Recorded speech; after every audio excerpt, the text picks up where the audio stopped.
নমস্কার বন্ধুরা, আমি সঞ্জিত সরকার আর তোমরা দেখছো সঞ্জিত স্টাডি সেন্টার। আজকের এই ভিডিওটিতে 2025 সালের উচ্চ মাধ্যমিক ফিলোসফি অর্থাৎ দর্শন বিষয়ের যে পরীক্ষাটি হয়ে গেল সেই পরীক্ষার সম্পূর্ণ প্রশ্নপত্র আমি তোমাদের সামনে তুলে ধরবো এবং ছোট প্রশ্ন অর্থাৎ এমসিকিউ প্রশ্নের উত্তরগুলো করে দেবো।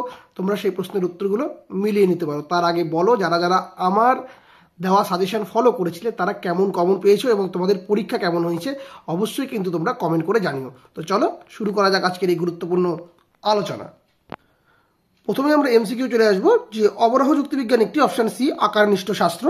2 নম্বর, যদি কোনো অবরাহ যুক্তি সিদ্ধান্ত সত্য হয় তবে যুক্তিটি অপশন এ অবশ্যই বৈধ হবে। 3 নম্বর, বৈধতার প্রশ্নটি সম্বন্ধিত হলো অপশন এ অবরাহ যুক্তির সঙ্গে। এরপরে একটি নিরপেক্ষ বচনের ড্যাশ অংশ আছে অপশন সি 4টি। কোন জাতীয় যৌক্তিক বচনের উদ্দেশ্যপদ ব্যাপ্য হয় অপশন এ সামান্য বচন। এরপরে এ বচনের বিপরীত বিরোধী বচনটি কি অপশন বি ই বচন। এরপরে রয়েছে একই উদ্দেশ্য বিধেয় পদবিশিষ্ট ড্যাশ এবং ড্যাশ বচনের মধ্যে অধীন বিপরীত বিরোধিতা সম্বন্ধ থাকে অপশন সি আই এবং ও বচন। এর পরবর্তী প্রশ্ন, কোনো বৈধ নিরপেক্ষ ন্যায় অনুমানের সিদ্ধান্তে পক্ষপদ ব্যাপ্য হলে সেই পদটিকে অবশ্যই আশ্রয় বাক্যে ব্যাপ্য হতে হয়। এই নিয়মটি লঙ্ঘন করলে যে দোষ হয় তা হলো অপশন বি অবৈধ পক্ষদোষ। এরপরে ন্যায়ের কোন সংস্থানে ফেসাব বিমূর্তিটি বৈধ হয় অপশন ডি চতুর্থ সংস্থানে। মিশ্র প্রাকল্পিক ন্যায়ের সিদ্ধান্তটি হলো অপশন এ নিরপেক্ষ বচন। এরপরে পি অথবা কিউ এমন নয় যে পি, সুতরাং কিউ। উপরিউক্ত যুক্তিটি কি নামে পরিচিত? এটা হচ্ছে অপশন সি ডিএস। এরপরে কোনো অ এস নয় পি এই বচনটির বুলীয় ভাষ্য হলো অপশন বি। এরপর সাদা হাতি আছে, বচনটির ভেন চিত্র হলো সাদা কিন্তু ডাব্লু দিয়ে এবং হাতি কিন্তু ই দিয়ে বোঝানো হয়েছে, এখানে অপশন সি।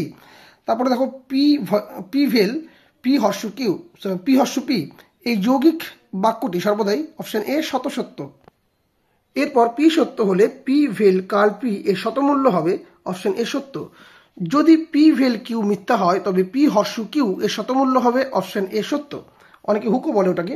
এরপরে বৈজ্ঞানিক আরোহ অনুমানের আকারগত ভিত্তি হলো অপশন ডি প্রকৃতির একরূপতা ও কার্যকারণ নিয়ম। এরপর উপমা যুক্তির সিদ্ধান্তের সম্ভাব্যতার সর্বাপেক্ষা গুরুত্বপূর্ণ সত্যটি হলো অপশন বি সাদৃশ্যের প্রাসঙ্গিকতা।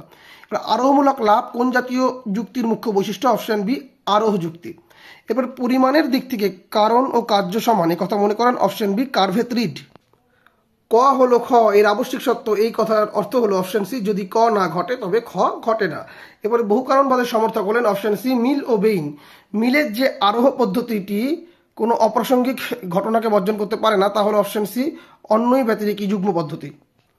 এখানে পরবর্তী যে লাস্ট প্রশ্নটি দিয়েছে এমসিকিউ তার উত্তরটা আমি বলেছি অন্যই ব্যতিরেকী পদ্ধতি বা যুগ্ম পদ্ধতি। আর 23 নম্বরে কিন্তু অন্যই ব্যতিরেকী যুগ্ম পদ্ধতি লেখা আছে।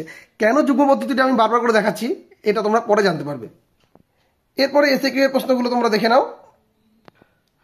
এই প্রশ্নগুলো কেমন দিয়েছো তোমরা পরীক্ষা? খুব সহজ প্রশ্ন এসেছে এখানে। প্রত্যেকটি প্রশ্ন আমি তোমাদের সামনে তুলে ধরছি এসএকিউ এর।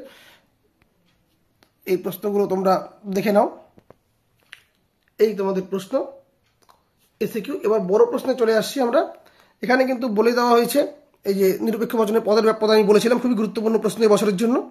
তো পদের ব্যাপ্যতা কিন্তু চলে এসেছে প্রশ্নটি। আর গুণ ও পরিমাণ এবং উদ্দেশ্য বিধেয় দেওয়া ছিল, উদ্দেশ্য বিধেয় কিন্তু কখনো আসে না, তো ওটা জাস্ট প্র্যাকটিসের জন্য। তো গুণ ও পরিমাণ কিন্তু একবারে চলে এসেছে একদম। যারা যারা লজিক করতে পেরেছো ছাক্কা নাম্বার পেয়ে যাবে। এই আবর্তন কাকে বলে? এই আয় বচনের দৃষ্টান্ত দাও। এই বচনের সরল আবর্তন সম্ভব নয় কেন? এই প্রশ্নটা গুরুত্বপূর্ণ ছিল, বলে দিয়েছিলাম, খুবই গুরুত্বপূর্ণ প্রশ্ন। এরপরে লজিক দেওয়া রয়েছে এবং তারপর নিরপেক্ষ ন্যায়ের সেই পাঠ। এখানে টিকাগুলো একদম যেটা বলেছিলাম টিকা কিন্তু চলে এসেছে। এরপরে যেটা সবচেয়ে বড় পার্ট, যেটা মিলের যে পদ্ধতি, আমরা কিন্তু বেশিরভাগ স্টুডেন্টরাই জানি যে অন্যই পদ্ধতি আসবে, অন্যই ব্যতিরেকী পদ্ধতি আসবে। অন্যই ব্যতিরেকী বেশি ইম্পর্টেন্ট ছিল, তো সবাই অন্যই ব্যতিরেকে কিন্তু মাইন্ডে নিয়ে গিয়েছে, কিন্তু পরীক্ষার হলে অথবাতে কিন্তু বলছে মিলের যুগ্ম পদ্ধতি। এবার প্রশ্নকর্তা কিন্তু খুব বুদ্ধিমত্তার সঙ্গে এই প্রশ্নটি দিয়েছে। তো অন্যই ব্যতিরেকীকে যারা যারা জানে যুগ্ম পদ্ধতি হিসাবে তারা তো ঠিকঠাক করে লিখে এসেছে, কিন্তু যারা জানে না তাদের ক্ষেত্রে তারা যদি প্রশ্নপত্রটিকে খুব ভালো মতো করে দেখে থাকে তাহলে দেখে থাকবে এমসিকিউ 23 এবং 24 নম্বর প্রশ্নে অন্যই ব্যতিরেকীকে কিন্তু যুগ্ম পদ্ধতি বলা হয়েছে। তো যারা একটু বুদ্ধিমত্তার সঙ্গে বুঝতে পেরেছে তারা তো একদম অ্যান্সার সঠিক করেছে। যারা বুঝতে পারেনি তারা ঠিক কিভাবে উত্তরটি লিখেছে তাদের কাছ থেকে জানার আগ্রহ রইল, অবশ্যই কমেন্ট করে জানিও। আর এটা হচ্ছে লাস্ট পার্ট এবং লাস্ট পার্টে আমরা যে দোষ নির্ণয়ের এখানে অবৈধ সামান্যীকরণ দোষ, অপর্যবেক্ষণ দোষ, এই প্রশ্নগুলো বলা ছিল।